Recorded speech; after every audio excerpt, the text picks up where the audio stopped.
Freight brokers going out of business. Let's talk about it. Stay tuned.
Good morning.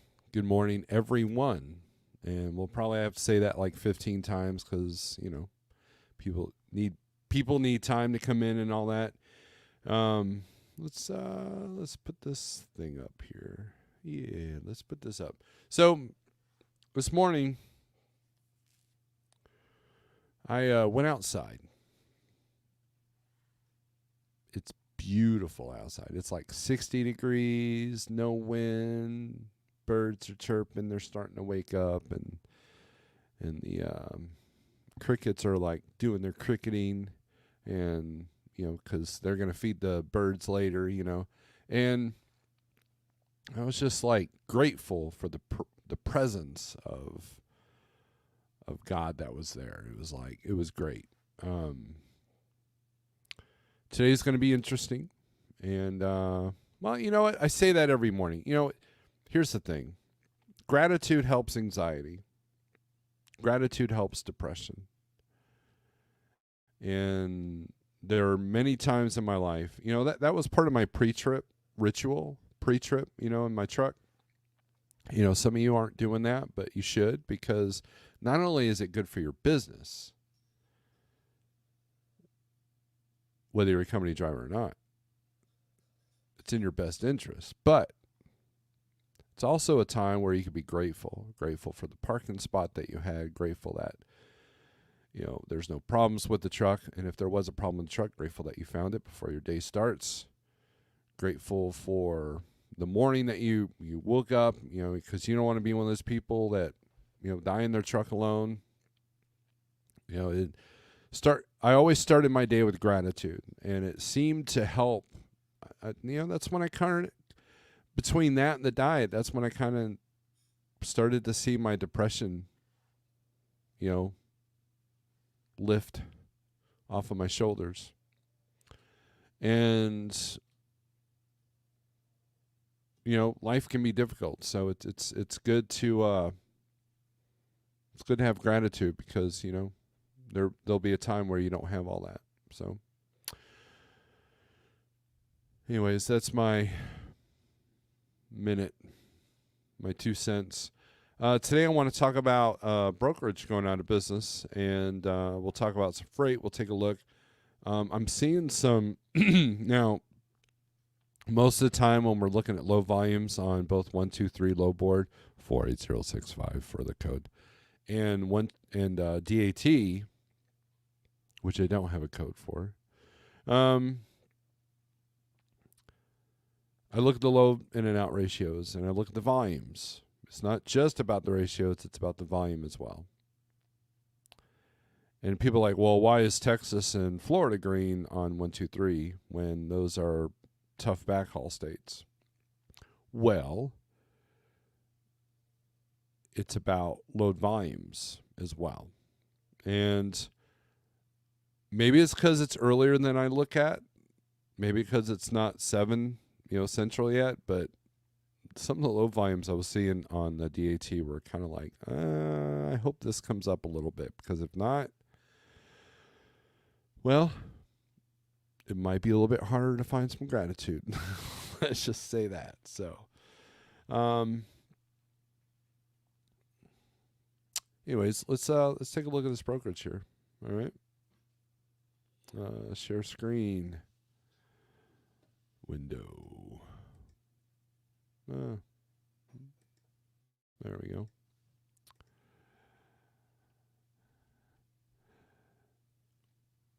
Going out of business. Freight brokerage Universal Capacity Solutions of Nashville has ceased operations, slashing 130 jobs. A Nashville, Tennessee-based freight brokerage ceased operations Tuesday, laying off about 130 people after its parent company pulled the plug on operations without warning. There might have been signs, but, and look, as we get closer to Christmas, you're going to see a lot more of these Christmas sob stories where companies close their doors before the year's end. A manager for Universal told FreightWaves on Thursday that a skeleton crew is staying on to help with the wind down and ensure that trucking companies hauling loads for the now defunct 3PL are paid. He said initial reports of some motor carriers being stranded under loads with no guidance from the now defunct 3PL could possibly be chalked up to a miscommunication when trucking companies were unable to reach the brokers through which they had booked the loads with UCS. It's chaotic around here, but we'll stay open as long as it takes to pay all the carriers, said the manager, who did not want to be named for fear of retaliation. Wow. We have a skeleton crew still here. We're trying to answer as many phone calls as we can to track down any paperwork we need to pay these companies. Some trucking companies shared messages from UCS brokers about the 3PL's demise on Wednesday, although FreightWaves was unable to independently verify the closure until Thursday. It's owned by Universal Logistics Holdings, headquartered in Warren, Michigan. ULH operates several subsidiaries that provide logistics and transportation services throughout North America. As a publication Thursday, Tim Phillips, president and CEO of ULH, has not responded to FreightWaves' request for comment. In 2009, they were acquired by Cavalry Logistics from its founder, Bob King. It renamed the Nashville-based 3PL to UCS in January 2020. Let's see. Employers with more than 100 employees are required to notify workers as a part of federal law. Warren requires employers to provide their employees with a 60-day notice of a massive layoff. So they didn't do that. In some instances, the Warren Act makes an exception for mass layoffs caused by business circumstances that were not reasonably foreseeable at the time that 60-day notice would have been required. Sources familiar with the situation said they knew the brokerage was financially struggling. See, remember what I said earlier? There was probably some signs. Amid the ongoing freight recession, which has forced hundreds of trucking and logistics companies to shut down or scale back operations over the past few years. We were under a lot of pressure to make money, but we were all in utter shock when the announcement was made that we were closing, the manager said. Everyone in the office that was tenured more than 6 months was given severance, which helps. Freight fraud, stolen loads, and double broker loads have become a real problem in this recessionary market. If you're running right at 10 or 8% where most of us are, and you have one stolen load, that just blew the profit for that account for a month. Interesting times. So, yeah. Anyways, let's go to comments here. Sterling Wheel, I am wearing panties, says he. Good to see you, my friend. Charity Sharp, good morning. You and your bubbly self. CDN, Freak, good early morning, Steve. Yep, it's early, but man, we're going to be on time for the 7 o'clock live feed. Los Angeles decided to close all roads leading to Reno for road construction this morning. Highway 14 and Highway 15 expect a 3-hour delay at minimum. Wow. That makes for a tough day. Morning all, lurking in the background, David, as we all are, right? As the demonic forces are as well. They're lurking in the background, unless you're at the DNC. Sterling with $20, monetary gratitude. Good people watch this channel. I appreciate the conversations we all have behind the scenes. Thank you, Sterling. I appreciate that. We appreciate you too, Sterling. Gary Cook, good morning. Romeland Services, good morning. Weren't you gonna call me? I think you were the one who's gonna call me. Wife Lord, flicker the kitchen light so Snorelord reads my super chat. LOL, one of the kids is in the kitchen. I'm also not sure it would help. No, it wouldn't. I got tunnel vision. Where's the camera? Right. And you have the sound effects of tunnel vision. I think a lot of brokers are going to turn over this year. I agree. There's a couple of brokers I talk to on a regular basis, and they're all like, it's getting weird. They're having to undercut each other. They're having, look, here's the deal. They're having the race to the bottom as well. And I've had several brokers admit that their company is quoting rates lower than they can get them covered for. And so they're counting on, listen to these words. They're counting on carriers that aren't doing their math and don't mind taking a loss. Because they're taking a loss. So the name of the game is less loss. Who's got the less loss? So we'll take a look at some freight here in a minute. Music City Transport, good morning from Edmonton, Alberta, Canada. I'm sure it's very lovely up there.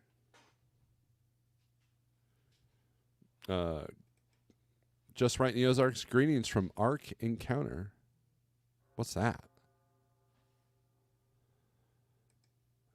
These are the reasons brokers are making onboarding more difficult these days. Brokers seek out partner carriers, not one and done. That's why running an area is better than chasing money. I agree with that, but people will argue against you, and people will argue against me. I had a really good talk with someone yesterday, or no, day before yesterday, about numbers and consistency. And and it might turn into a more fruitful conversation, but, to me, it was always about consistency. And I think I learned that from the carrier I was a company driver at. They had 250 trucks and about 500 trailers at one time, or no. I don't know how big they are. Anyways, at the time. Now, I know that they diminished a lot of their trailers, but maybe they're at 100 trucks with 250 trailers. I don't know. I don't remember. But what I do know is that our running style was pretty much the same. When you were leaving Springfield, you were either going to Mechanicsburg, Pennsylvania, Macon, Georgia, Detroit, Ontario, or Reno. Now, I never got the Reno run. And then this one customer had us going up to Seattle.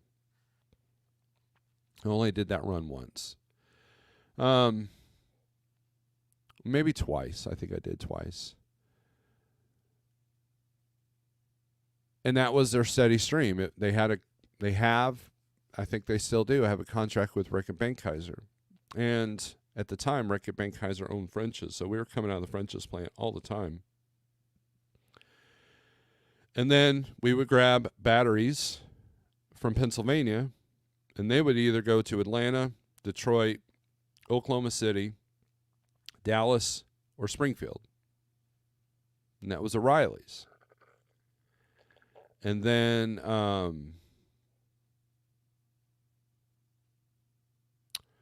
At one time, we were doing a ton of Bass Pro freight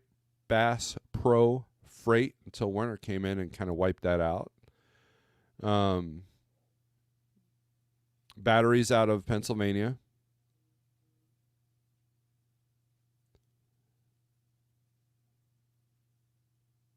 And Rick Benkaiser. And every now and then they'd pepper in a spot load that I would have to call the broker and get all the information from. And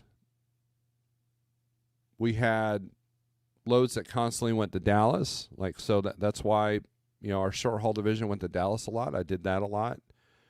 A lot of Oklahoma City. A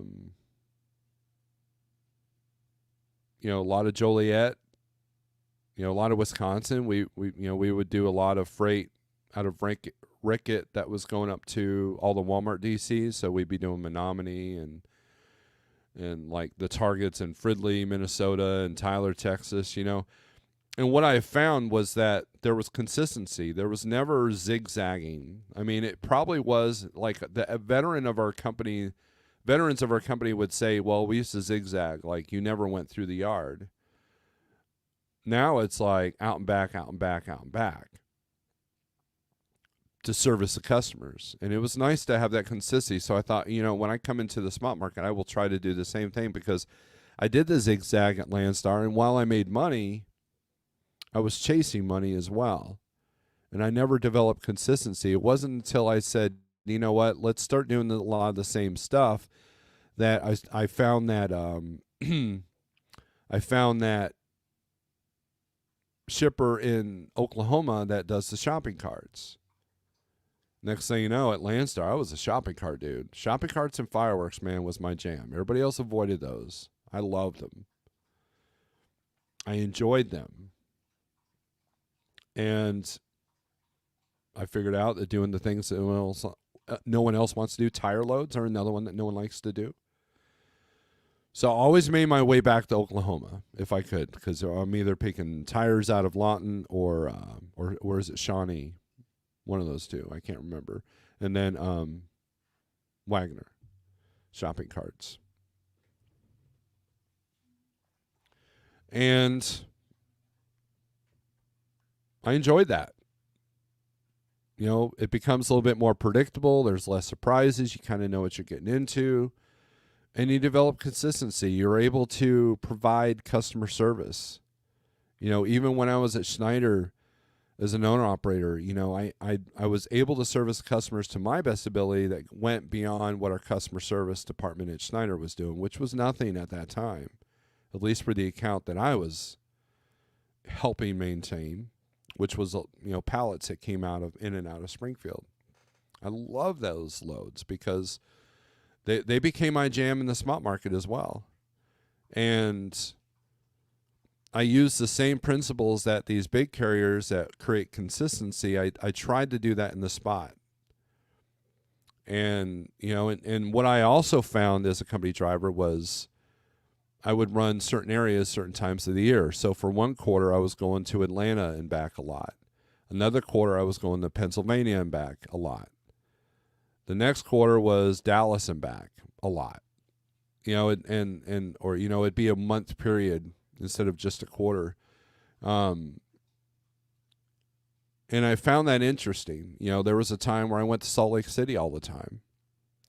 But it was only like for 3 months of the year. And then the rest of the time, somebody else was on that, or they didn't have as much freight. The Rickett stuff was cool because not only was it food products, but it was also, like your Lysols and your soaps and all that stuff. And so, I saw a lot of grocery receivers, a lot of consumable goods that weren't affected as much by, economic conditions. And I thought, well, that's an important part too. Water, soda, beer, all the stuff that people buy more of when there is a recession.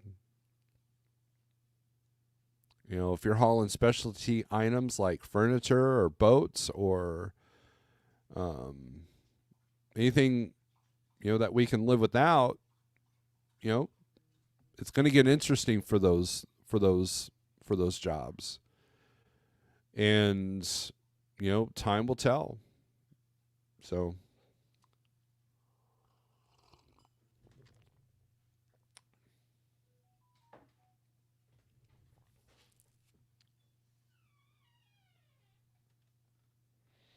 let's go back to the comments here.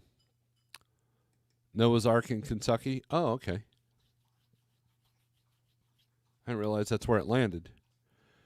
Sterling Wheel says, I see so many traffic jams full of trucks on the West Coast. I thought cheap freight would run everyone off. What are the low volumes for California today? We'll take a look. My name is Nobody. Good morning.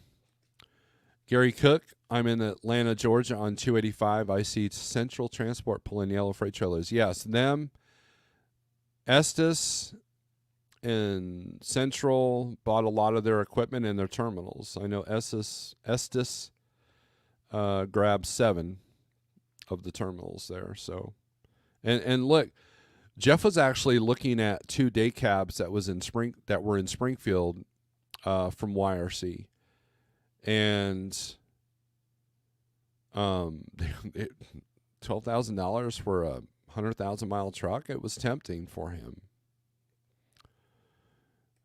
Gen Z, good morning. All started working part-time at a heavy-duty towing hauling company, pulled in RGN, hauling excavators and equipment, learning something new during down market. That's a good idea. CDN says, just remember not many of this chat are doing cross-border freight into Canada as an opportunity, but that's a whole new game with its own pros and cons and a lot more extra work. Yes. I don't think it's worth it for single or small truck operations like ourselves. Leave that to the big guns. Consent freight like that with the mid-size carrier usually get underbid by a mega carrier. Yes.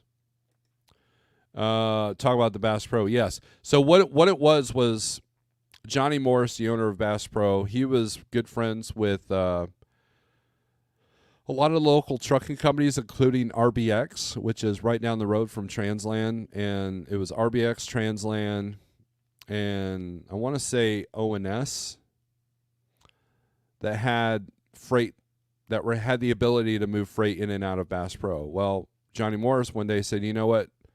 Screw this. I'm going to hire a bigger company to handle all the logistics, inbound, outbound, and brokering it out. And Werner came in, gave him an offer, and Johnny Morris said, ditch the others, keep RBX. And boom, now I'm not doing really easy light loads going to Macon, Georgia anymore. So, and Bass Pro loads were, I almost had the cops call to me over a Bass Pro load because of the security guard at the New England Patriots Stadium where that Bass Pro is. But that's a different story for a different day. And yeah, Werner's been in there ever since. And right away the employees hated it because now all of a sudden you had these influx of guys with trainers, so they could do these loads in one shot. Were trainees, and now the gate, it took 1 week for the gate at the Macon yard to get demolished. And, and they all complained to us as we were finishing up the contract, and they're like, we miss you guys. I'm like, nothing I can do about it. So a lot of times, there are things that are out of your control. I'm going to call you Mr. because I can't even read that. Good morning. 6-pack coming. Have you ever been out on the road so long you thought about chopping up randoms on the road? Whenever I have these thoughts, I take home time. Yes, that is a great indicator that it is time to go home. I go home every day thanks to intrusive thoughts. Under no circumstances do you buy a used LTL day cab. Even the parts are bad. Yes, I agree with that, and so did Jeff. Ugh, says Gary. We're going to look at California ratios. So let's look at the freight in California, shall we? Let's get the screen up here. And then we'll take a look at 1, 2, 3 as well. Let's see. Share screen. StreamYard is being slow today. All right. California, 930 in and 1593 out. This is what kind of woke me up a little bit. Arkansas has been in the 3 and 400s here until this morning. 174 in, 163 out. That's tough. That is tough. That means Missouri is going to soften up a little bit. Let's see what Missouri's doing. 309 in, 281 out. These are not good volumes. These should be higher. Hold on. Let me refresh this here. Okay, now we've seen a little bit of increase. 212. Arkansas is 212 in, 191 out. Still more in than out. I don't know why I always mix them up. Arizona's cooled down. California's at Sterling. California's at 1228 in and 2029 out. So the out ratios are really good in California right now, which is why I'm seeing a little bit better rates coming out of Washington and Oregon as well. Colorado's horrible, of course. Delaware doesn't look great. Georgia, ooh, this is going to hurt. 10-12 in, 429 out. Illinois, 7-12 in, 1,007 out. Indiana looks good. 455 in, 698 out. By good, I mean in and out ratios, not volumes. Listen, how many states have more than 3 digits? California, Illinois, Ohio, Pennsylvania, Texas. Look at this. 2193 in Texas, 1595 out. Wow.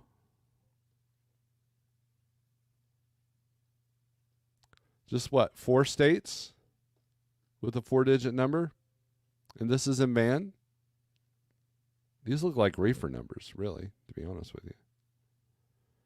As of right now, California has the most freight outbound in the entire country.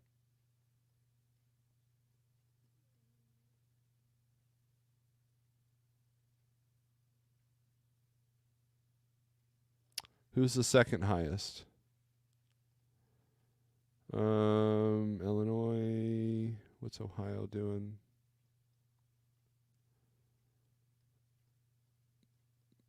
Illinois and Ohio are neck and neck.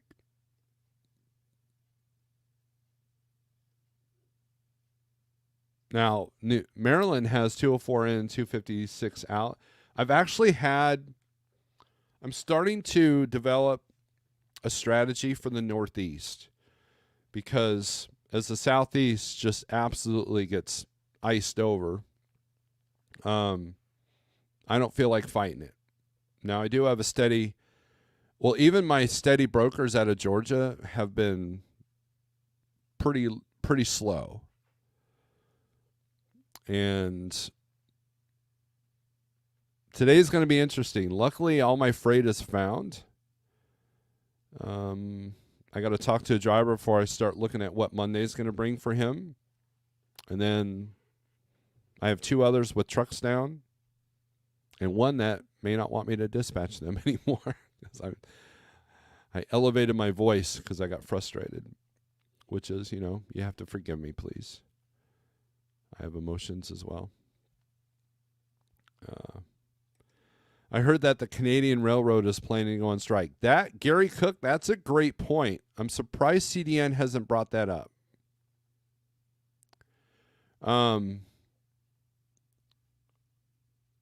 You know what? I found that article. Let me see if I can find that. I'm glad you brought that up, because that was one of the things I was meaning to talk about, and I didn't Wednesday because I meant for the video to be short. Now, it's supposed to be shorter today, which is why I'm earlier, because of I'm watching Raycons today, so I'm not like Jeff and do live feeds while doing Raycons. Let's see.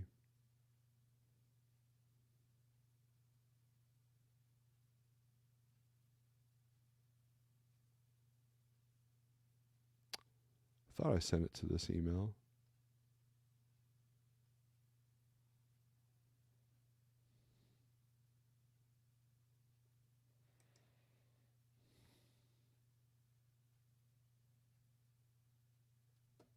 Thing about Pride Group closing.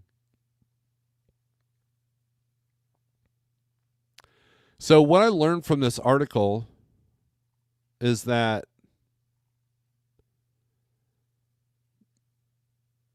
here it is.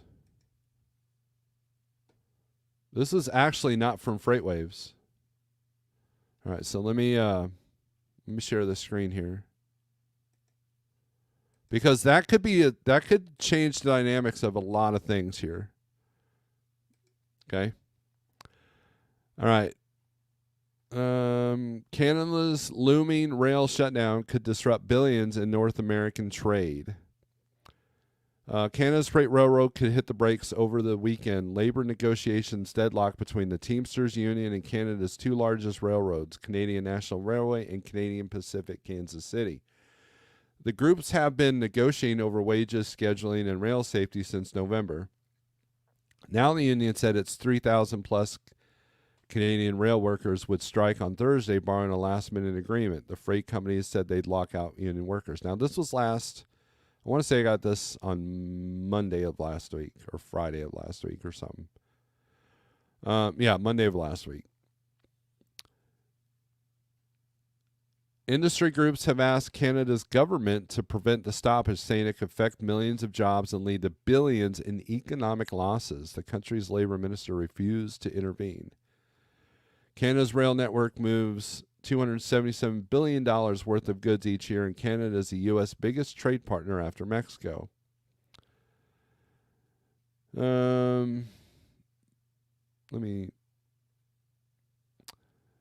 Okay, the takeaway. One halt can derail an economy. That's why in 2022, President Biden made it illegal for rail workers to strike and blocked a rail strike that could have cost the U.S. economy $2 billion a year. And that was shortly before we started to see all these derailments. Interesting. A shutdown of Canada's freight rail system could cripple shipments, including food, energy, supplies, and chemicals to treat drinking water. But unions hope the movement will lead to a real change for rail workers who have long fought for better and safer working conditions. So, yeah, so there is now. I don't know what the status is yet because I see a headline like that and I don't really freak out on anything. I just like, observation noted. And no one's really talking about it, at least in the circles that I'm in. Good morning, everyone. Tebow, what's up? So, anyways, let's look at load availability here. We all saw that DAT was kind of like hurting on volumes. So look, more than one of our drivers are booking way ahead now. Like they're not even, like, you know what, I'm not even fighting this. I'm going to book ahead with one or two brokers and get it done. Now, surprisingly, Arizona's lit up. Whereas not yesterday, but Wednesday it was yellow. They're still showing Arkansas green. Arkansas's got 142 in, 190 out, 9 intrastate. Let's take a look at California. Let's see what's coming out of California.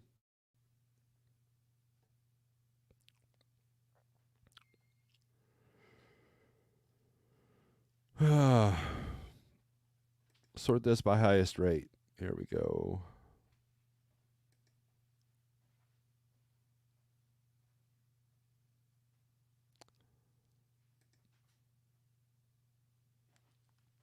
This is for today. Compton to Norwich, Whack, Maine.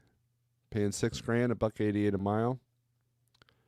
42.9 on the weight. And they need a team. Must be a true team drivers. 5 straps. So yeah, they're wanting this probably by Monday. Let's see. There's a few of those. They've got this posted several times.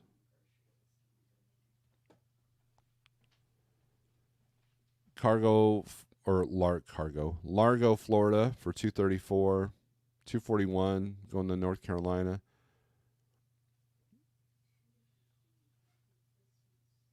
$206 go to New Jersey.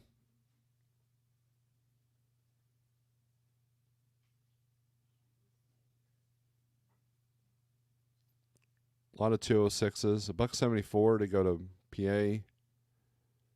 $1.87 to go to Florida. I don't think so. Oh, Axel just posted this 48 seconds ago. Compton, California, Newburgh, New York. Let's take a look at this. 21% below my cost per day. So this ain't a great load. Raycheck's got this at 64. Cargo Chief's got it at 53. So that means the rate has definitely gone down. But Green Screens is a range from 5,000 to 6,100. So it's kind of all over the place. 8,000 pounds, so that's good.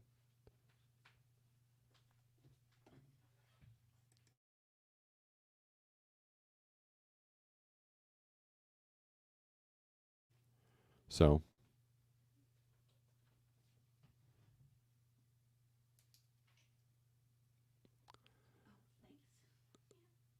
but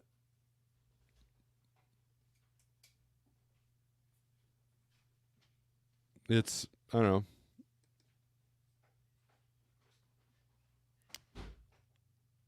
Definitely. But here's the thing. So let's say you take this Los Bonos, California to Ottawa, New Jersey. Los Banos, sorry. Not Bonos. Man, I don't know how to read. Someone ought to punch me in the face.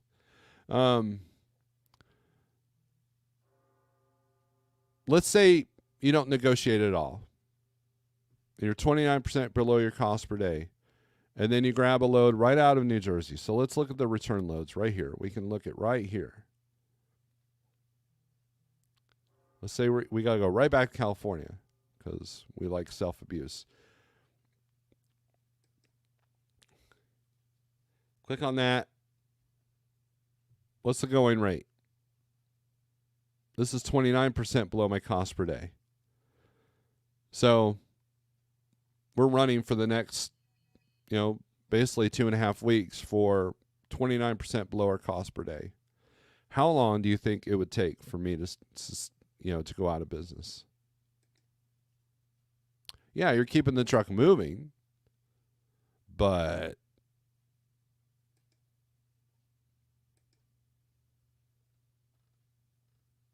yeah, I mean, both those loads are 29%.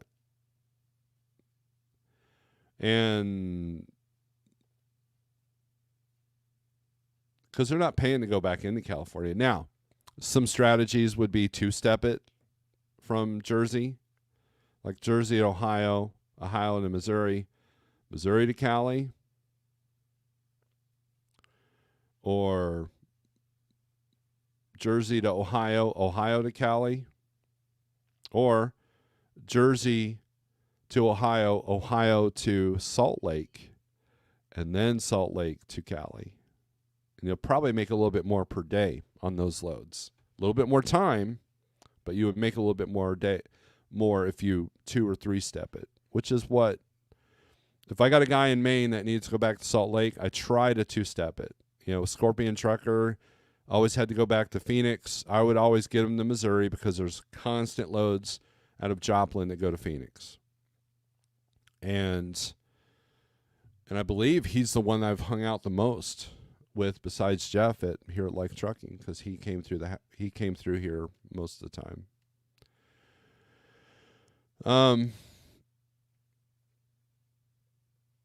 So it's look, someone mentioned, no one ever said on their grave how hard they worked, right? And it was a good comment, right? It was a valid comment, because the recorded video I put out this week, it wasn't about working harder per se. It was, you got to work smarter, but you're going to have to go beyond what you normally do. And that doesn't necessarily mean smarter. I'm sorry, harder. It's outside of the box means beyond your perception. You know, what can I do to maybe up my rate 10% a day? You know, if you're a driver that likes to go to Texas a lot because you just like Texas, well, if you're running at a loss all the time to go to Texas, that's going to put you out of business. You're doing what you want, not what you need. Right now, what that person needs to be doing is running the highest out ratio states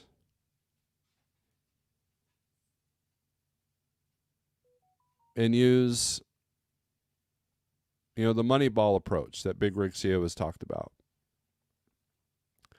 It's about, you can't do a home run every single time. And, you know, and it's still doable to get a good rate per day without having to go all over the country. But you have to create some consistency. And it might change week to week. Like for example, this time last month, it was Georgia and back. This time now, it's Northeast and back to the Midwest.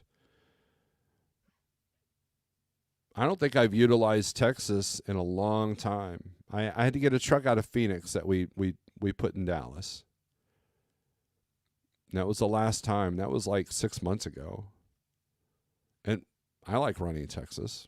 You know, Dallas doesn't intimidate me. It intimidate me. But you know, I mean, look, being self-employed, you want to do what you want. You want to make the choices, but that's a luxury that you have to earn.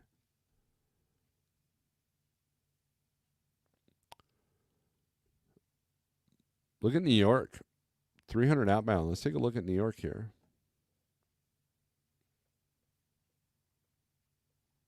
Let's sort this by highest rate.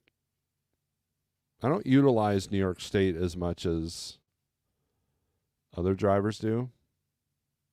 $5,000 to go from Farmingdale to Auburn, Washington. 2 extra stops, 21% below my cost per day. See, do you guys see a reoccurring theme here? That my cost per day, which isn't very high,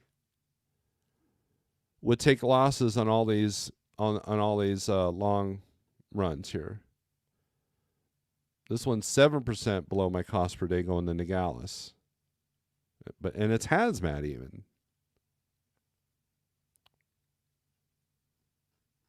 Which is the only reason why it's only 7%, not 20%.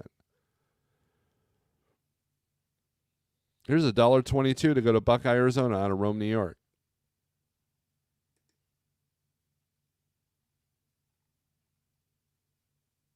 $64% below my cost per day.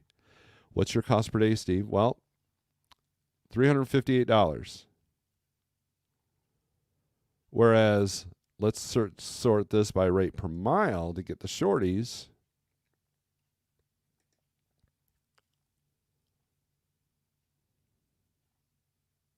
Here's something for $847, 221 miles. Does this hit my cost per day? 45% above my cost per day.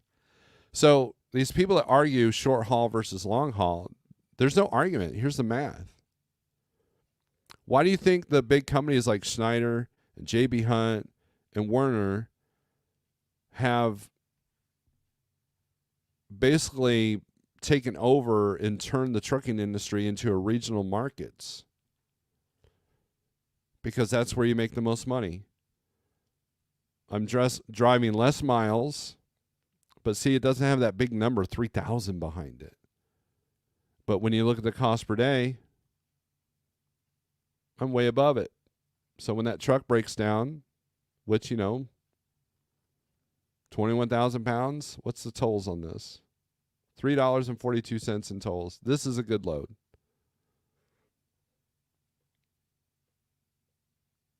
Gets me away from the Canadian border into Pennsylvania.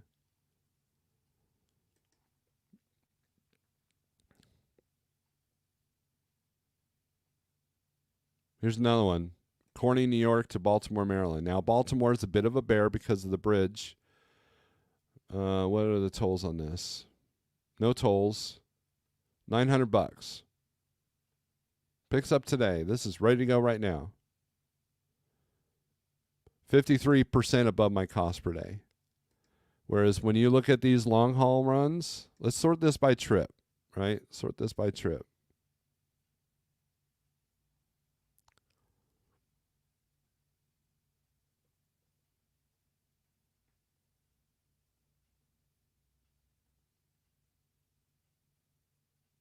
Here, Brooklyn to Pittsburgh. We're going to avoid that one.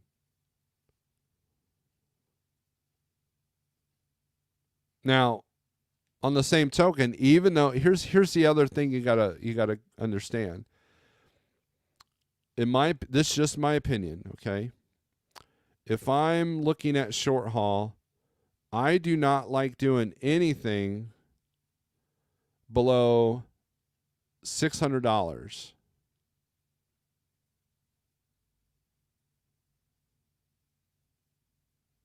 Unless it's guaranteed that I can get 2 off in one day. Then I'm all about it. And I've done it.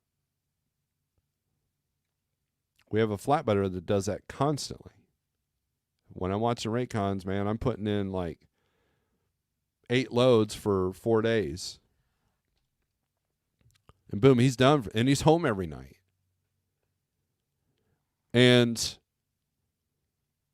the reason being is even though my cost per day is $350, I'm not maximizing my time by only doing 1 load for $600 or less than $600 a day.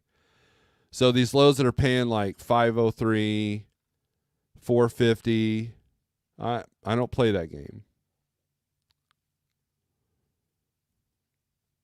And $600 just depends on the customers and the shipper, receiver.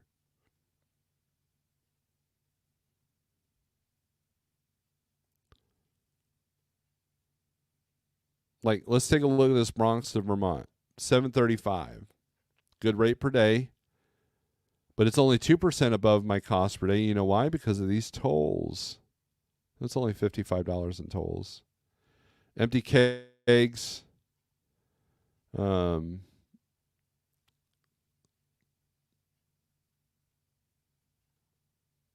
only putting 243 miles on the truck.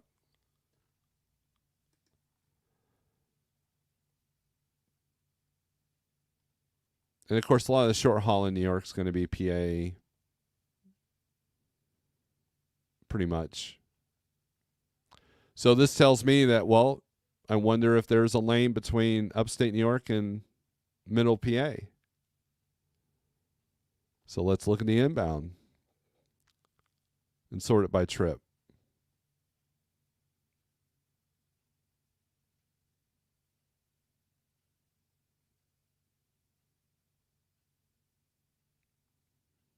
New Jersey, Ontario, a lot of Ontario.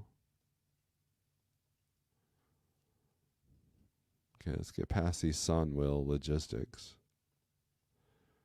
Connecticut to New York, Dayton, New Jersey to New York.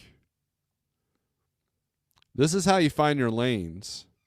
And it looks like, there's some New Jersey, PA, and New York seems to be the triangle. And we have a guy that does that because he lives up there. We have a couple that live up there. Oh, here's a good one. Tunk to the Brooklyn. To Brooklyn. Now, you may not be like, oh, Brooklyn. No. 1,050 for 167 miles. Let's take a look at that one. It's got 2 more stops. Bayonne, New Jersey, and Staten Island. So, what are the tolls on this one? $165. That's not too bad. 11,000 pounds. But that's a tough $1,000 though. But if you live in the area, that's probably nothing.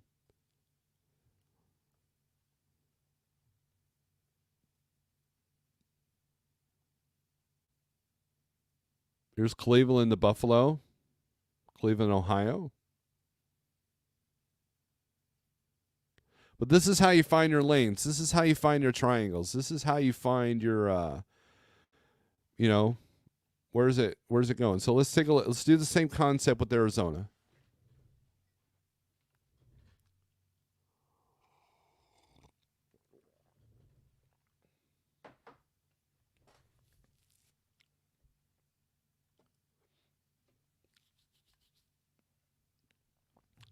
Outbound Arizona.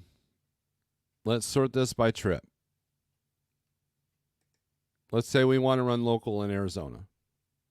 Phoenix, Las Vegas. $600, 202 a mile. Bunch of those. Now, Phoenix to California is usually the backhaul. So what I would do is I would do Phoenix to Vegas, and then I wonder what Vegas to LA is.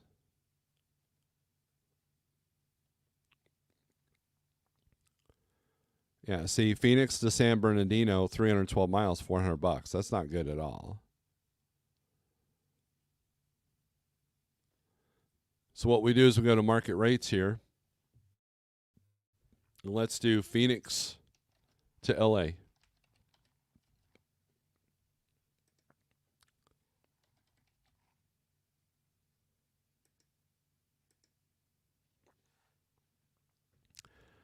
They're showing 859.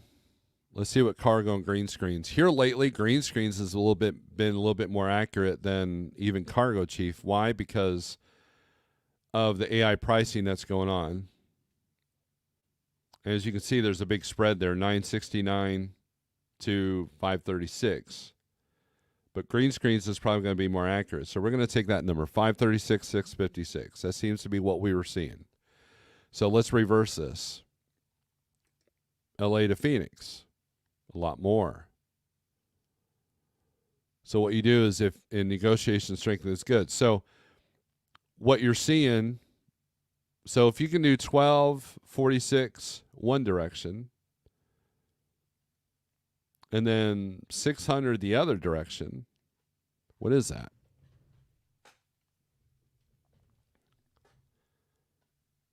So what you do is you add up 12. We'll do 1,200 plus 600. That's $1,800. Divide that by 2. That's $900 a day. I'm showing the calculator like you can see it with the blurry thing I got going on because my stupid curtain thing is broken.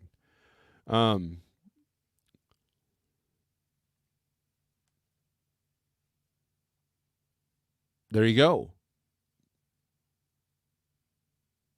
You're going to be at at $900. I'm way over. I'm more than double my cost per day. I'm not putting a bunch of miles on the truck. I'm only putting an average of 380 miles each day. And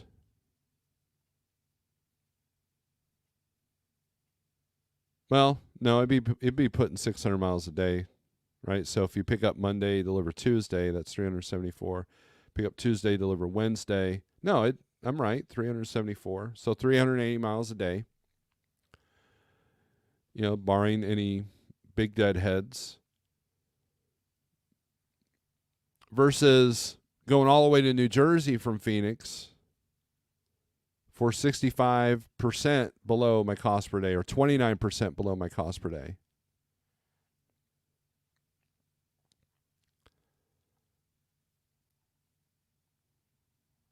There you go.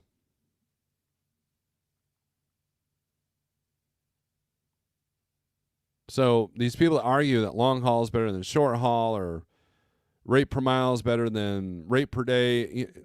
Look, math is the math, no matter how you do it.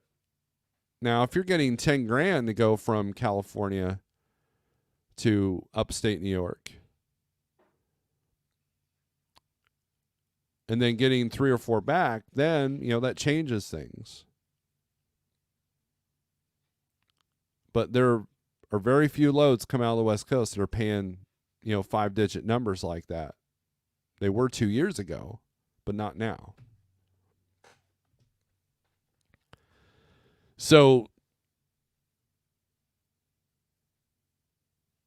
you have to figure this out. So if I lived in Phoenix or LA, this would be my jam. Now, where does Las Vegas fit in? So let's do LA to Phoenix, obviously, is higher. So let's switch this back to Phoenix to LA. Okay. All right. We're gonna go by this lowest possible worst case scenario, $536, $1.40 per mile. Okay, now let's put Phoenix to Las Vegas.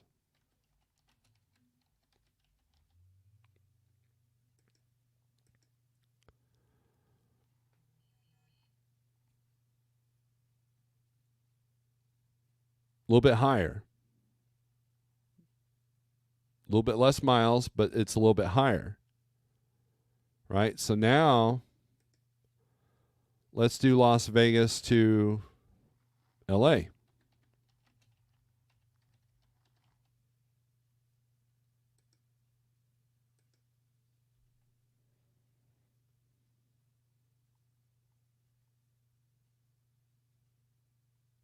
$219 per mile. $624. So a little bit higher on both the rate and the rate per mile. And a little bit less miles. So a great triangle would be LA to Phoenix, Phoenix to Vegas. Well, let's look at that. Let's do Phoenix to Vegas. So let's switch this around. I think we just looked at that, right? I'm kind of losing track here.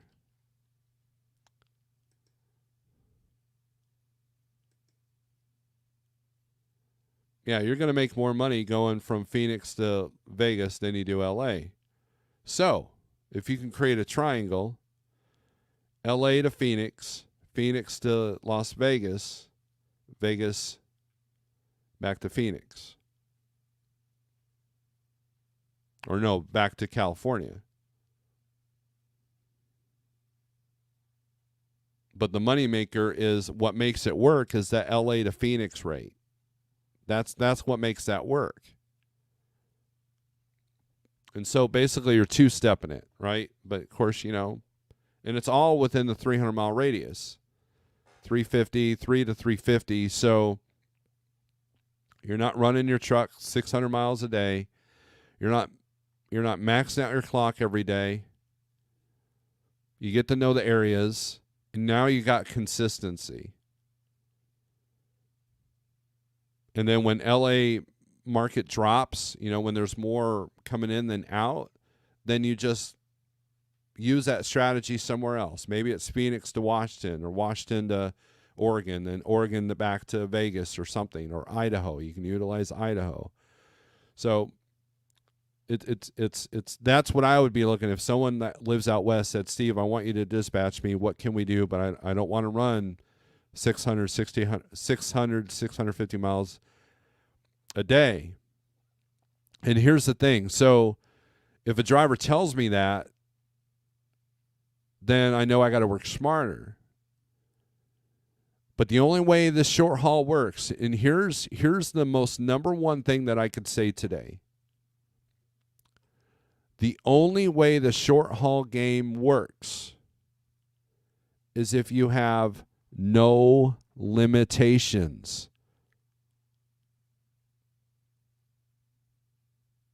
You have to be willing to go into the deeper cities. You got to be willing to haul above 40,000 pounds. Because when you're only doing 300 miles, the fuel mileage isn't as critical.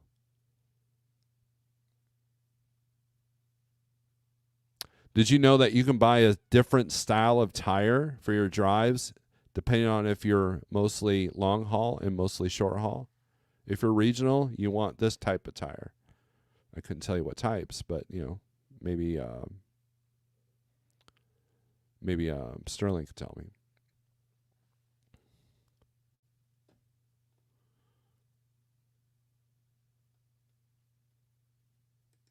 My name is Nobody says derailed train cars with hazmat. Nothing to see here, right? At last, home for a 3-day weekend. Listening while mowing the yard. Hope everyone has a great day. I tried listening to stuff while mowing the lawn. It wasn't working. Henry Duncan. Good morning, Jeff. Funny. Good morning, everyone. Had a guy yesterday that used to be an owner-operator stop by at CAT in his dump truck for some parts. Got talking. He got off the road in 22. He started his own dump truck, construction, concrete, blacktop, driveway business. He said his profit margin on each job are about 25 to 35%, not 2 to 10. Well, he figured it out. Does the wind ever quit blowing in California? No. That's why they have fire season and landslide season. Phoenix to San Bern and back, forth was easy money, less than 350 miles a day. Average $900 a day easy. As you book loads, should you also take into consideration your monthly minimum target as you have lost days for weather breakdown, or you have to take a few lower cost loads? You should. How's California interstate loads? We can take a look at that. So we go back to market. No, we go back to profit load availability. Ghost Cat. Let's put this on van. And then we go to California here. And let's look at intrastate. There's quite a few. What was that number? 197.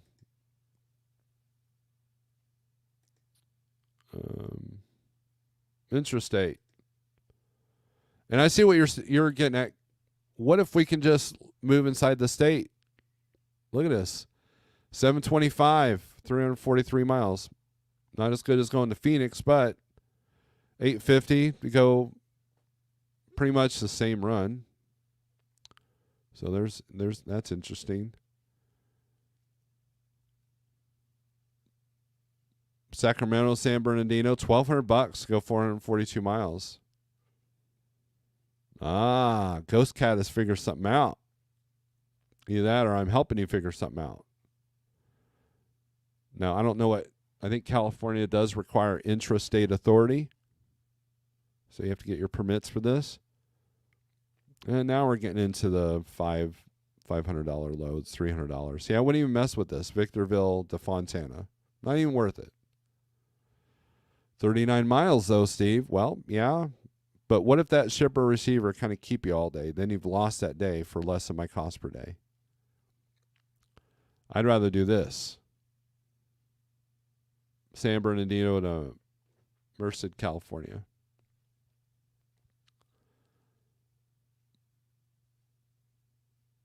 And you can find out your triangles here, too. Here's one that's 22 miles. Ontario to San Bernardino. $350. I'm getting $15 a mile, man. But, what are the delivery and pickup times? And there's nothing wrong with calling this broker and say, how often do you have these? Like Live Logistics obviously has a lot of this freight. So call them up and say, give me a list, man. Email me a list every morning. I'm your guy or gal. Or whatever you call yourself. And make this work.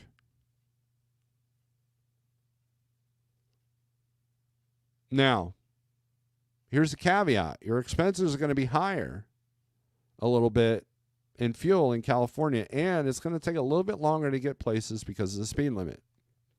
I don't care how outlaw you are. That's going to affect you, plus the traffic jams that you see throughout L.A. I would do Chicago. I would do downtown Chicago before I would do downtown L.A. Easy.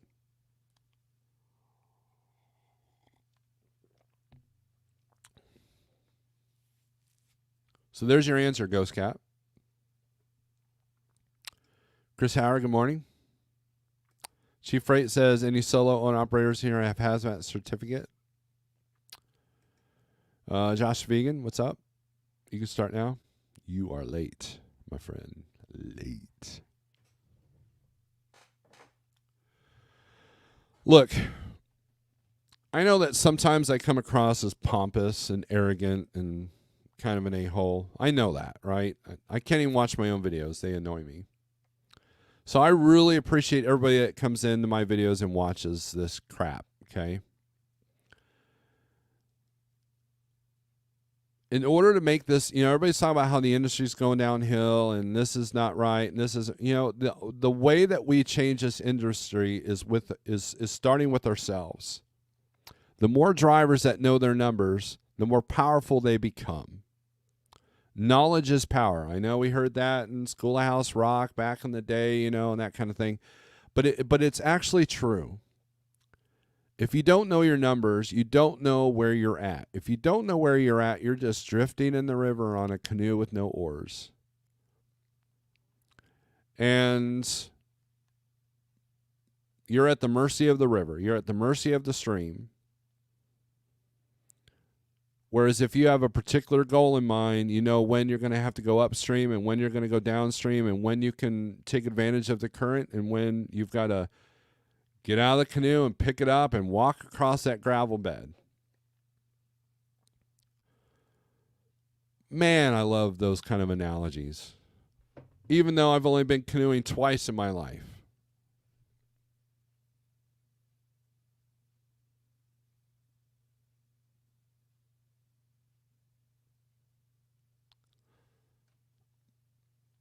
Cheap Freight says, my show starts early on the West Coast. Yes, it does. Yeah, I mean, that's true. If I'm going out live at 6:30, man, it's like 4:30 over there. Ain't nobody in California interested in me, though. Gary Cook, you're better than watching the morning news. Well, I don't know if that's a compliment or not, because that doesn't take much. I can go outside and watch a bird fly around. That's better than watching the morning news. And frankly, that bird's probably going to get more views than I do.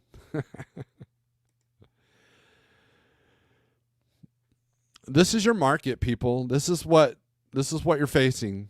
So you can either utilize it to your best ability or let it, punch you in the face and throw you out in the back alley.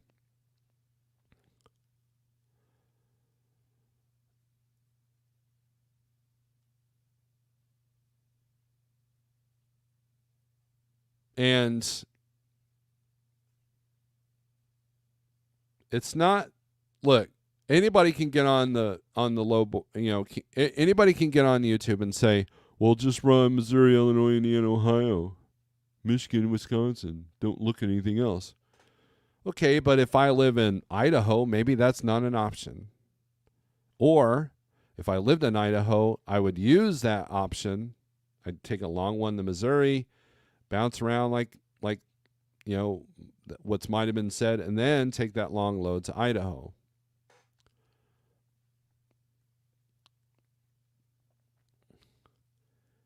There's if that strategy doesn't work, then you find something else. You figure something else out. Now, if you live in these red states here, Washington, Oregon, Idaho, Montana, Wyoming, North, South, all of these, it's a bit more challenging to find these triangles and stay above your profit margin because of the volumes. And because of those volumes, it's tougher to get a better rate. You have less leverage with the brokers,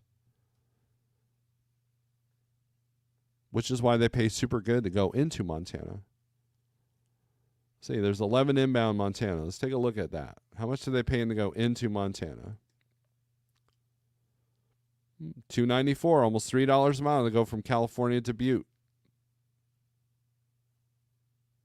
Oregon to Bozeman, $2.41 a mile. Wow, that's a lot coming out of Oregon and California. But look at the outbound. Not much. $1.53. Dillon, Montana to Columbus, Ohio.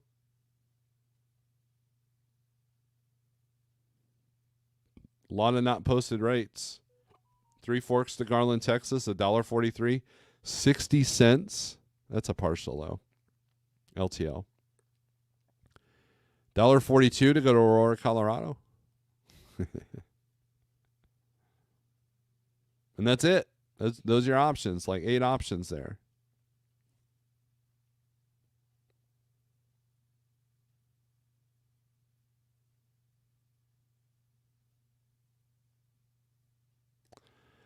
Gary says, I always get the canoe that has a hole in it. You got to do a pre-trip inspection on your canoe. Let's talk about let's continue this analogy thing, Gary. Okay, so what is the hole in your canoe of business? No credit. What is the hole in everybody's canoe? It can be no credit, no business plan. That's a hole. No plan at all. That's a hole.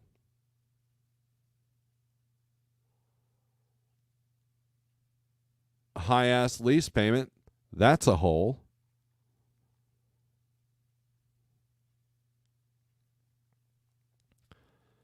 So yeah, if you're always getting the canoe with the hole in it, you got to patch the hole first before you can go out in the water, right? Because if you don't patch that hole, you're constantly going to have to stop and shovel the water out and dump the canoe out. And if you're caught in the wrong current, you're going to sink. So yeah, you got to stop getting the canoe with holes in them. That's great. Thank you, Gary. You helped me out today. Chris Howard says LA ain't that bad, but I'm there every day. Just like the people in Brooklyn go, this ain't nothing, right? Mark says profit gauges works great. Yep, I agree with that. I'm in Cali. I was sleeping in a dock. That's why I was late this morning. 53 reefer Los Angeles to Yakima, Washington. We can do that. Let's find loads. Doink. You know what? You asked for that so much. I wonder if it's already on here.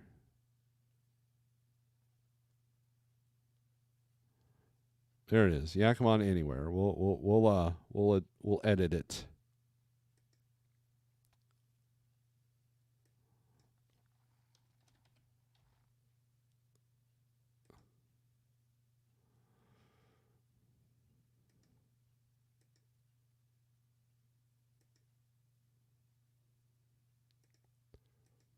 For those of you without YouTube Premium, that's where the commercial is going to be probably. All right. Because I was quiet for a second. Quite a bit.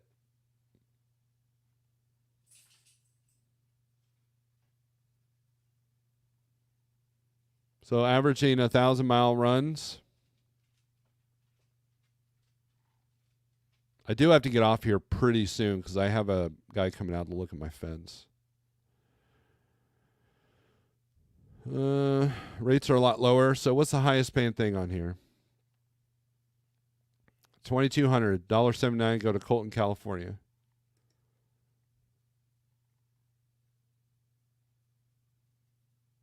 There's the second stop. I'm guessing this is probably produce. Let's see. 34, yep. More likely this is produce. Produce has a lot of 2 or 3 pickups, and they're usually about 34 degrees.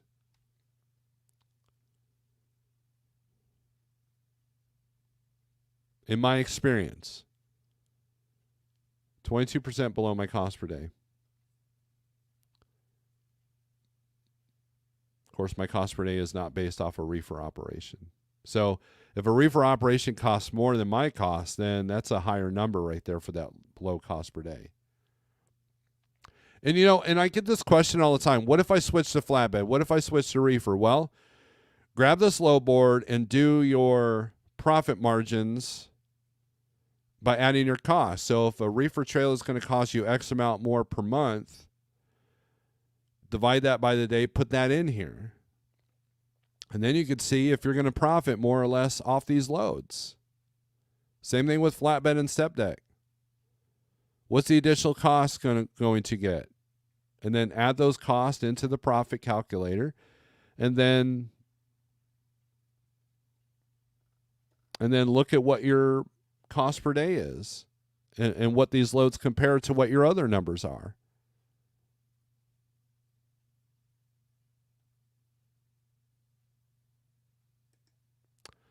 Brokers are a joke. No fear trucking. From Bozeman, you're deadheading to Idaho to get anything. That's true, Chris. Pretty much.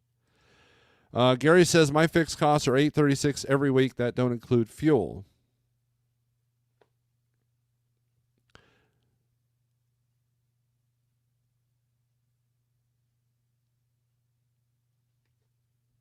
So let's do the math, Gary. 836.05 times 4. That's $33.44 a month. Not including fuel. I get that. So let's divide that by 25 days a month. That's $133.76 a day. Plus fuel. So if you do $1,000 in fuel every week, 1,000 times, what's the average price of fuel? Let's look here.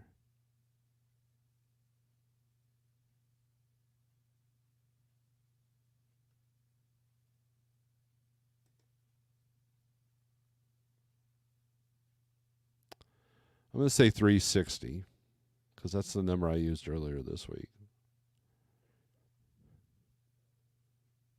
It's $3,600 a month divided by 25. So 144 plus 133. 144 plus 133 and change. So your cost, based off of your numbers, is $277 a day at 25 days a month. That's after fuel.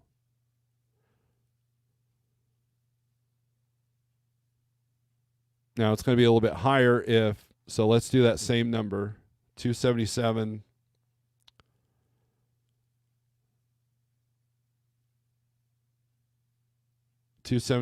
divided by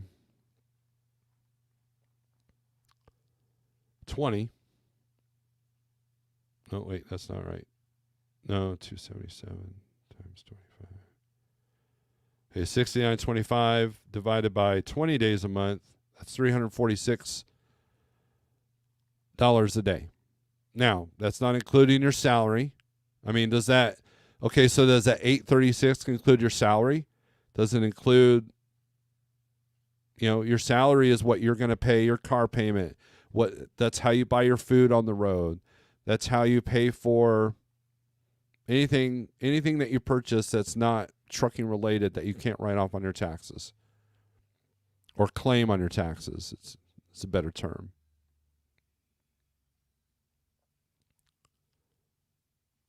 And then how much are you putting back for maintenance? Does that $836.05 every week include maintenance? I believe where you're at, it does. But is it enough? See, knowing your numbers is vital, right? So what's your salary? Well, if your goal is to make $12,000 a month, booked rate, that's $144,000 a year, and then you do your cost for the whole year, and then how much more are you going to need for your salary, depending on what your salary needs are? That's the thing. If a person is a company driver, you're not going to go out and buy a new F-150 for $90,000 if you're only making 20 cents a mile, driving 2,500 miles a week, right? Because the company doesn't care about your home expenses. They pay you a set amount, and it's your job to stay within that set amount to in your lifestyle. And that's a misconception that a lot of owner operators go through, is like, wow, I'm grossing $4,000 or $5,000 a week. I see in the Snyder pages all the time, these guys brag about these $4,500 weeks. But then when you look at their net, they're at like $1,500.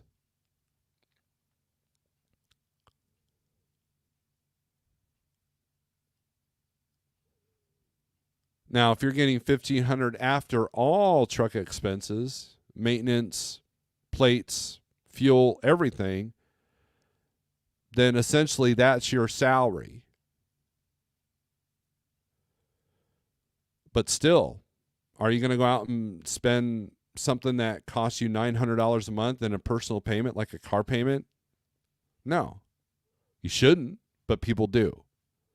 And so when rates were super high and you could throw a rock, 300 miles and get $1,000 on every shot, people went out and bought a bunch of crap that they couldn't afford because they were looking at that big number.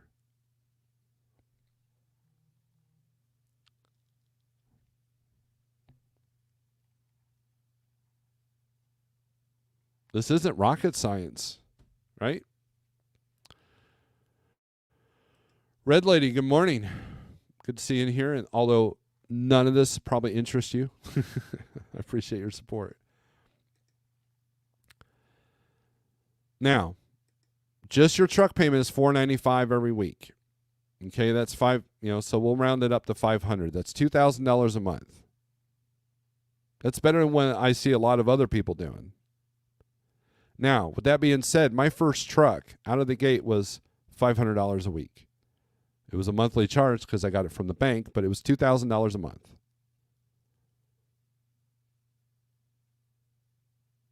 And I made that work. No fear, your comment has no substance. Please elaborate your bad experiences and how you get your freight. Educate us, please. No fear, I bought a new Freightliner and I'm making pretty good with it. Good deal. SST, what's up? Lots of team reefer loads out here. Yes, that is true. I don't haul for a brokerage. Says no fear. You run 25 to 3,000 miles a week.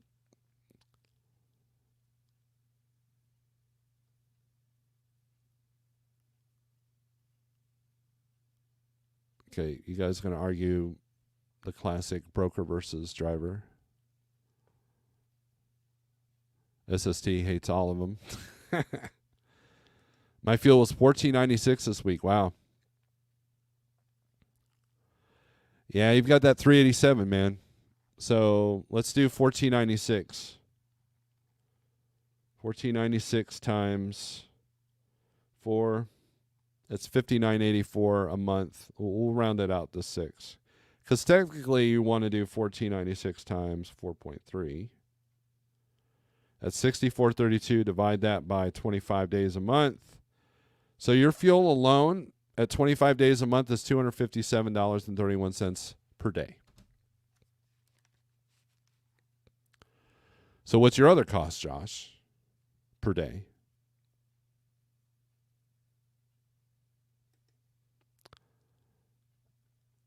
Try operational costs at cost of doing business. Gary says that's advanced truck and lease purchase.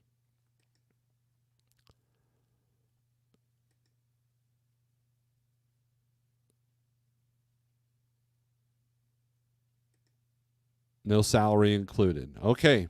All right. So there you go. So how much salary do you need?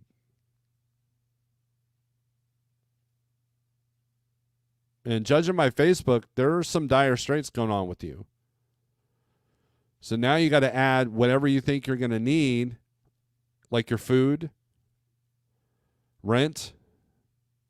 Unless you're going to live in the truck, which a lot of people do. But even then, you got to get out of the truck every now and then. I would think that if I lived in my truck, I would want a hotel once a month.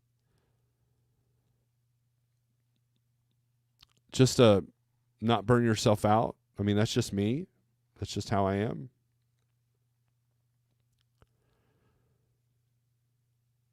So those costs have to get in there. Now the hotel is, can be considered, can be put on the taxes. But,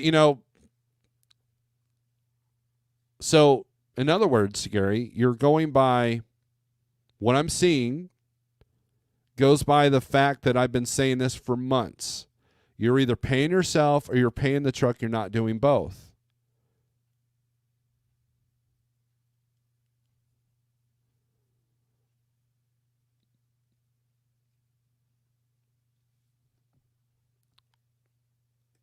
Bull of Woods with the horns. Fixed costs are for accounting purposes and is a rhetoric used to make you lower your rates and make you look more stupid.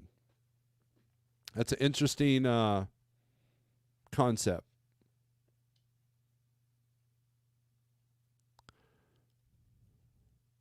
No maintenance included. I'm being charged 14 cents per mile for maintenance.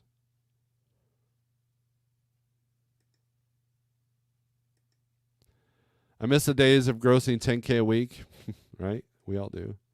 Everything included. The air I breathe is a truck expense, therefore wrote off.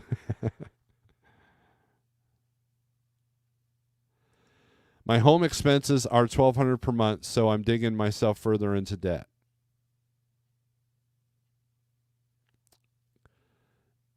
There you go.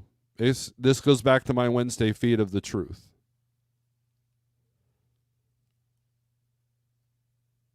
So, Gary, let me ask you a question. Why are you doing this then?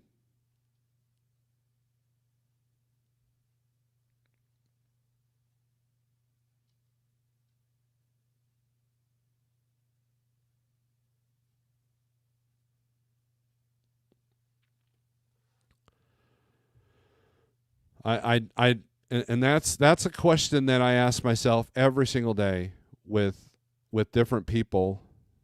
I mean, and look, there are carriers out there that want to take advantage of that. And look, I know people doing well at Advance, so this is not a knock against Advance, but Advance is hoping that you can get your home expenses under control so you can remain running for them. But they're not going to lower their truck payment. They're taking maintenance out already. So, and that's why these companies force you to have maintenance accounts. Because what I have found is if you're either paying yourself or the truck. Well, if you're not paying the truck's going to break down. Boom, now you're out of business anyway. So either way, you have to do a course correction. You got to patch that hole in that canoe, Gary. This is the harsh truth. Can it be done? Yes. Are there challenges ahead of you? Yes.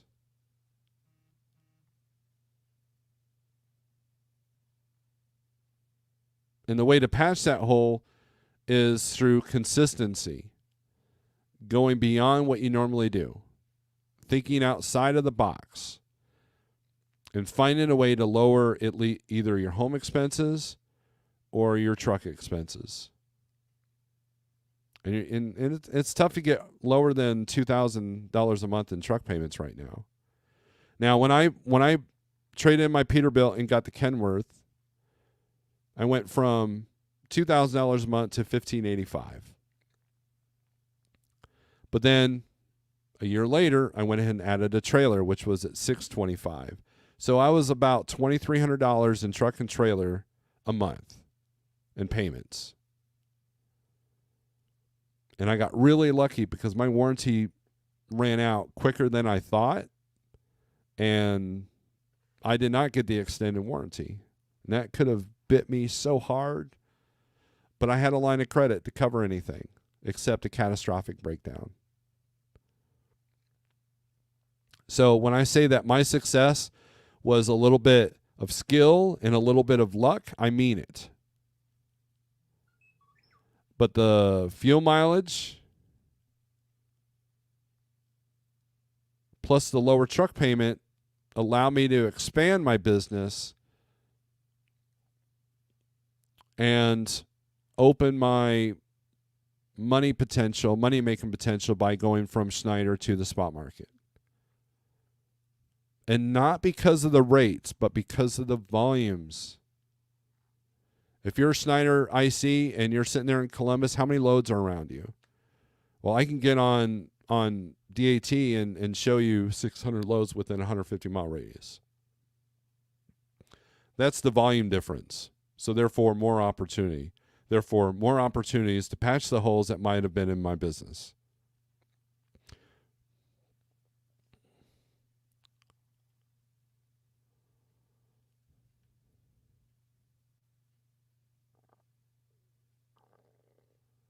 Josh's insurance is $1,760 a month alone.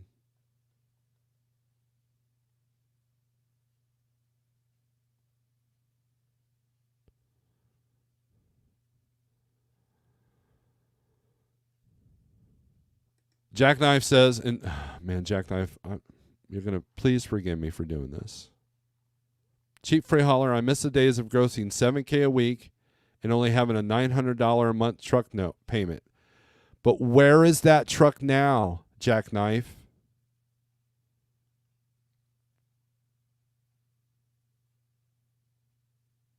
Where is that truck now?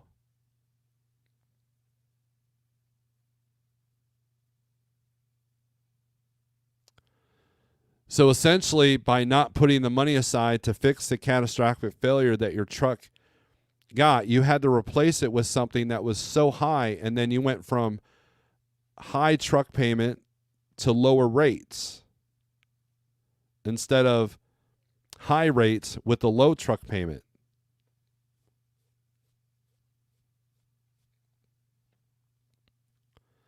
I miss those days too. And I know people with paid off trucks that are struggling right now. And I'm like, what about the money you made, 3 years ago when the brokers were all yelling at us and there was like 10 loads for every truck? Make hay while the sun shines. And I know several people that did. And you know what? They're not stressed out right now.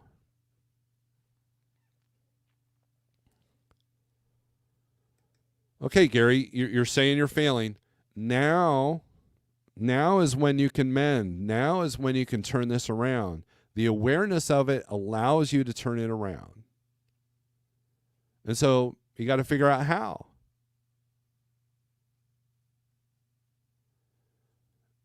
And at the end of the day, it comes down to the choices that are made in our lives.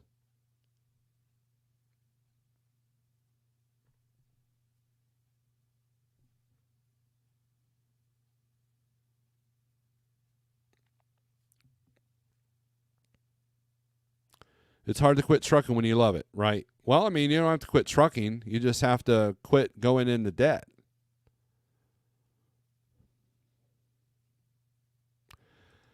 Uh, 14 cents per mile seems really high for a newer truck. I disagree with you, cheap freight hauler, because you have to think about the cost of replacement as well.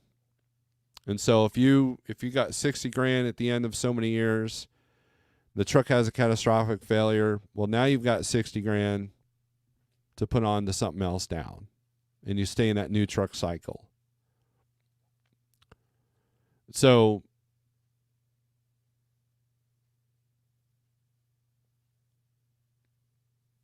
when I look at, now I ran low miles with my truck, but my truck averaged between 12 and 15 cents a mile on maintenance and repair every year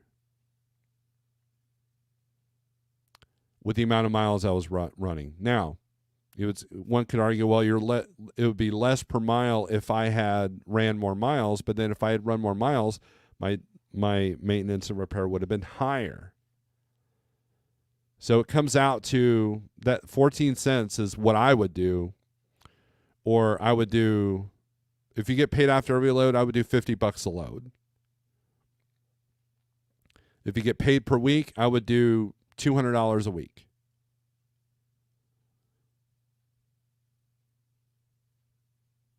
Minimal. And you'll be able to cover most things. And the Freightliners, they love going out on those one boxes. One boxes takes out more owner operators than engine failures.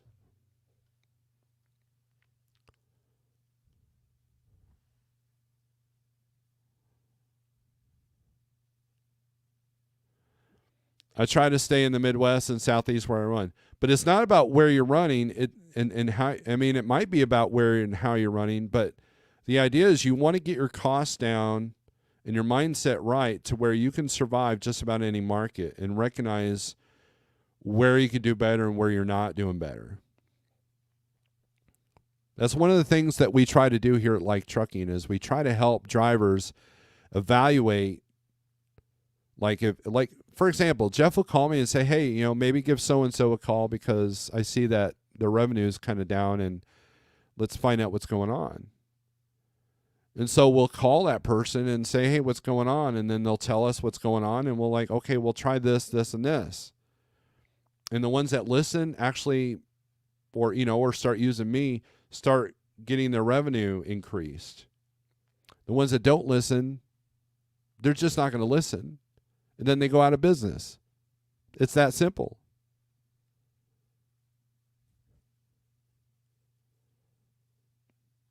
And we're constantly going in between holding your hand and letting you do your own thing. There's got to be some middle ground there where we take concern of how you're running your business.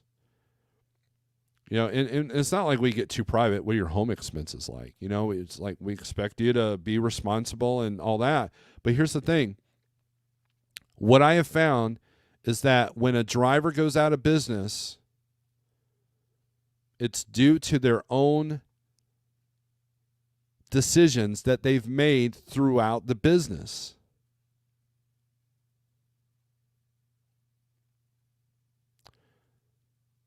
The only one of the few exceptions to that is if you have an accident. It totals your truck and you don't have enough money from the insurance to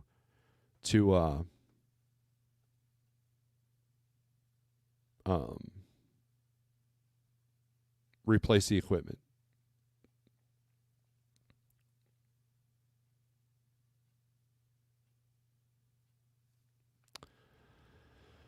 CN says, if you spend 30 minutes on the phone with me or via Zoom call, you will have a new perspective. Steve and others who have called me will confirm I provide a new perspective on brokers. That's true.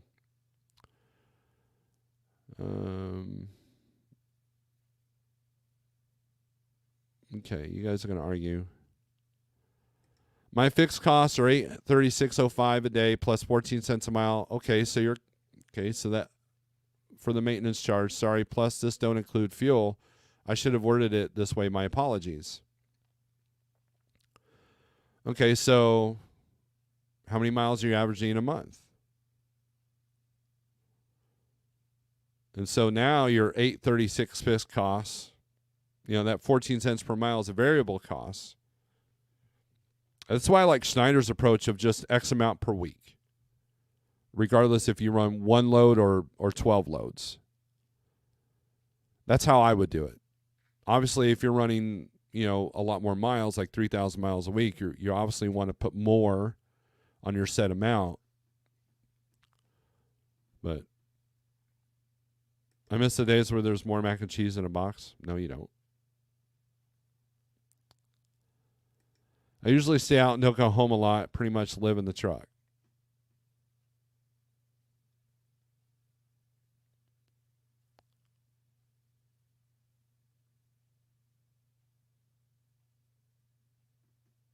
Shrinkflation when you do the polar plunge. My old 9400 in 1 year cost me 40 cents a mile in repairs. So your truck payment wasn't $900 a month then, was it? So if you're averaging, what were you averaging? 2,500 miles a week. Let's do 2,000. Let's do it. Let's lowball it. 2,000 times 1.4. Sorry, that's $800 a month. Wait, hold on. No, that's not right. 2,000 times 0.40 cents a mile. That's $800 a week. Holy crap. Times 4.3, $3,440 a month. Dude, that was what my Peterbilt was. My Peterbilt, when you combine my truck payment and all the maintenance repair, it was more than a brand new truck.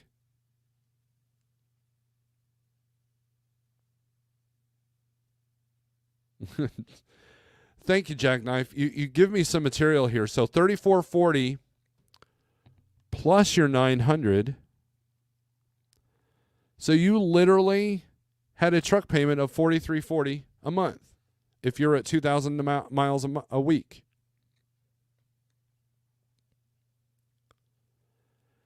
But see, in your head, you said, I only have $900 truck payment, and I was grossing $7,000 a week.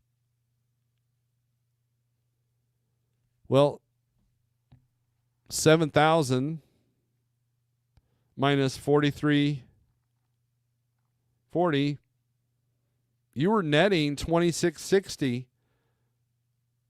That's not counting your fuel in your truck. This is why you went out of business. Because you had this false sense of security with the paid off truck or with the low truck payment. 40 cents a mile, dude. That should have been the alarm that, you know what, maybe it's time to get rid of this truck. Well, the truck decided for you. So if the old truck with that net wasn't working, then a new truck that has the same amount of net wasn't working either with lower rates.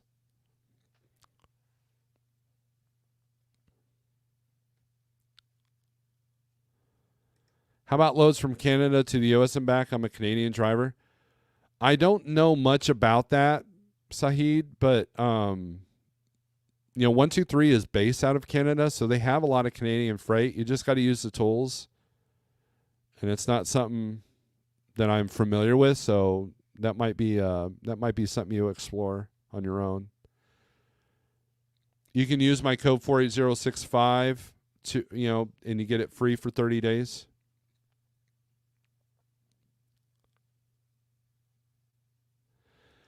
Okay, and I'm going to use this as a teaching moment too. Gary says, I'm not trying to bash Advanced Trucking. They are a good company. I'm trying to figure out on how to turn things around.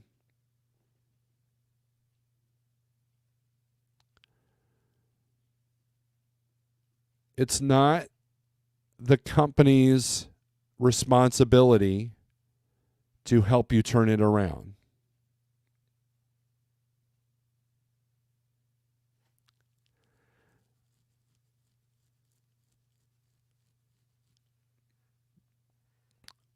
So, what you do is you find the most successful person in Advanced Trucking. And a lot of people don't realize this. I'm friends with Daniel. He and I, when we get on the phone, we don't talk very often anymore since I'm not in the truck. But when we do talk, it's like 2 hours. Sorry, my throat's dry.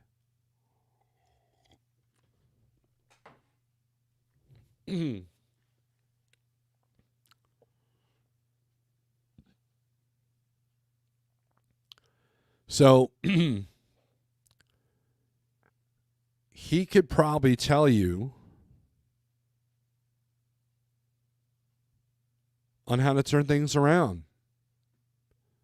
And it all goes with the personal decisions you make. Have you developed consistency? What kind of relationship do you have with Advanced? Have you had the same truck for the last, however long you've been there?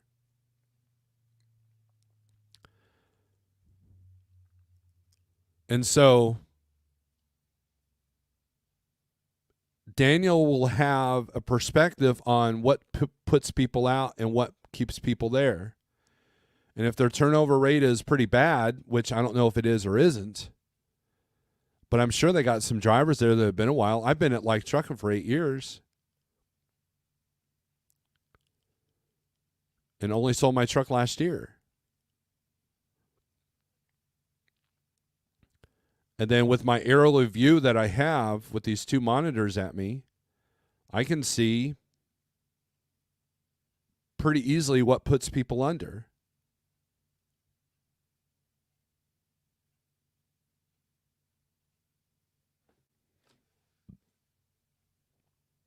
No Fear puts 10 cents a mile for maintenance. Yeah, I mean, if you got killer warranty, that's probably effective, but you also got to think of equipment replacement as well. DIY, am I the only one busier than I'll get out right now? I literally can't keep up. Barely sleep and adding drivers. I most certainly must be freaking crazy. You are. My opinion, with an emission truck, you're going to need to save at least $25,000 a year for repairs and maintenance. Only if it's not under warranty. But did you do that with your non-emissions truck? No. That's why you don't have it anymore. I would love to use your dispatch service. I don't do outside carriers.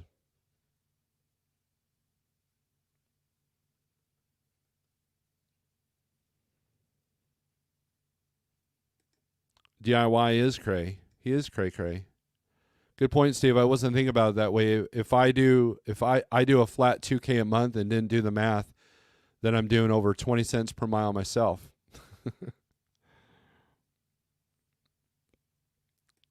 Snorelord, to say if you're feeling most likely it's 80% your fault. I knew I was doing dumb stuff and told other people not to do it, and I still did it because I wanted to be a business owner.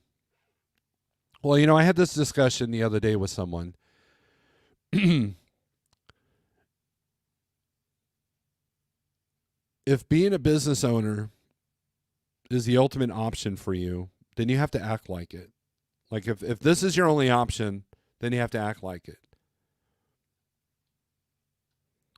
If you don't want to become a company driver, then it's more critical that you act like a business owner.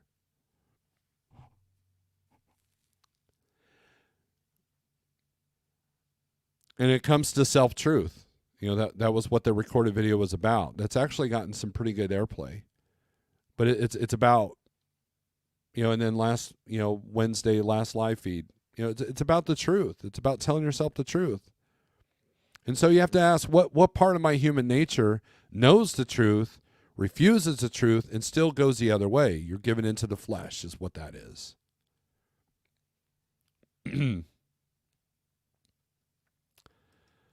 Chief Ray Holler says, DIY, if you're too busy, you're not charging enough. Dave Ramsey quote.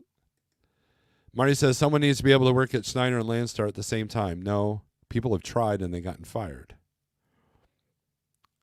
You can't be under two carriers at once.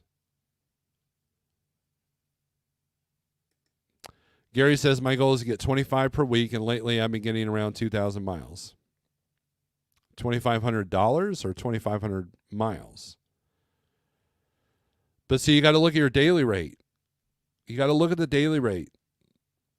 2,500 miles of, we did the math in the beginning of the speed. If we're doing longer miles, but at 29% below my cost per day, then we're slowly going to business. Where if I'm doing less miles at 50 to 60% above my cost per day, then you're doing better. That's why I promote that. It's not about the miles. It's about what you do with the miles.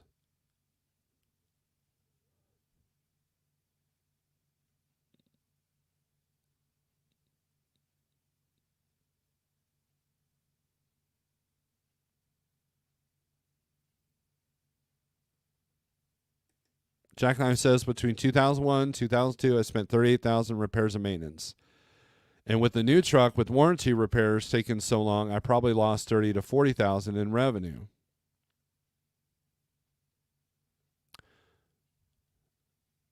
Gross revenue. 2,500 miles.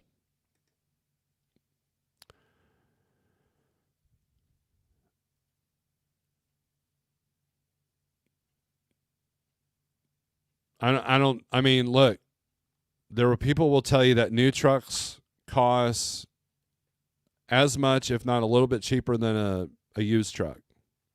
When it comes down to the repairs, maintenance, payments, and all that. So the idea is to get your, and that's how the system is now. But see, the mistake was, it's the old truck that you didn't set enough money aside for.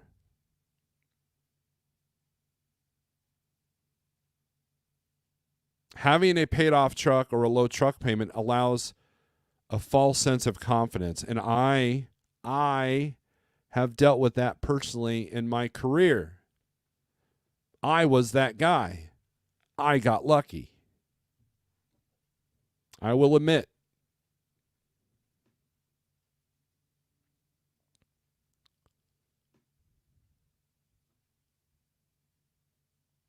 So, look at Marnie joining in here. Most important fixed cost expenses, truck replacement costs. I think we get hung up on keeping the trucks. Wednesday I talk about it being a golden goose, and it's not. It's going to cost you money. And what happened during the COVID shortages is that people paid an extraordinary amount for used trucks with no warranties. Those people are about done because you can't have a high truck payment with no warranty. It will fail every single time.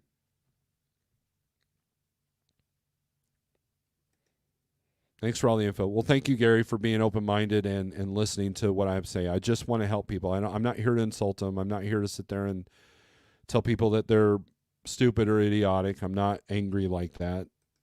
But I am getting burned out on watching people just not get it.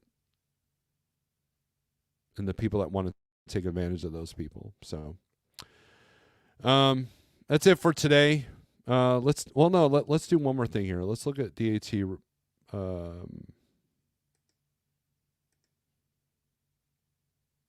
volumes to see if they've improved at all.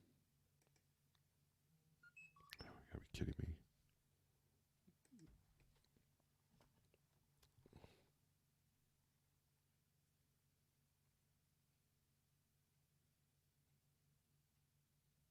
Two five two 453.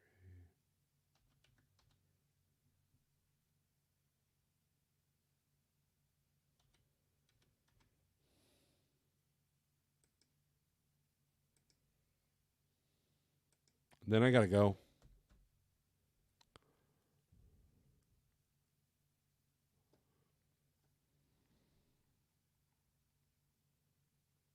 Yeah, volumes have not come up. So today's going to be rough for all of you.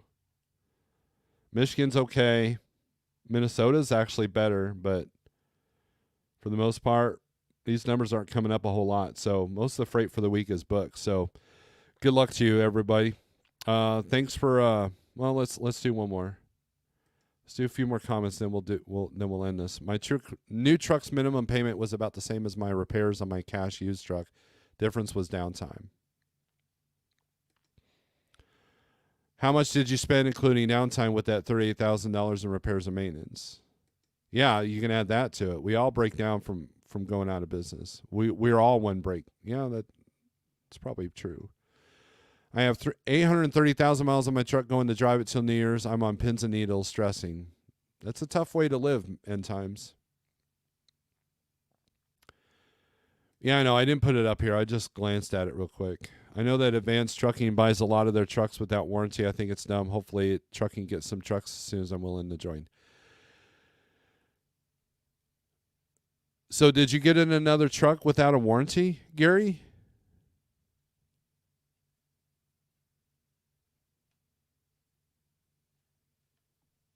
I just heard a gunshot or a transformer go off.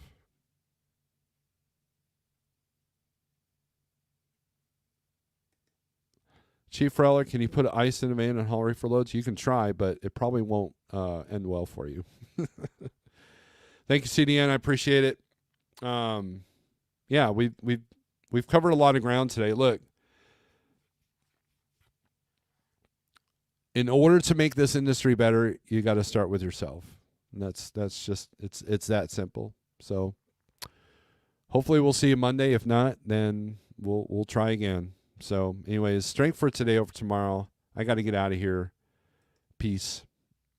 Thanks for cooperating. And if you hear my message, cool. If not, at least I entertained you for a minute.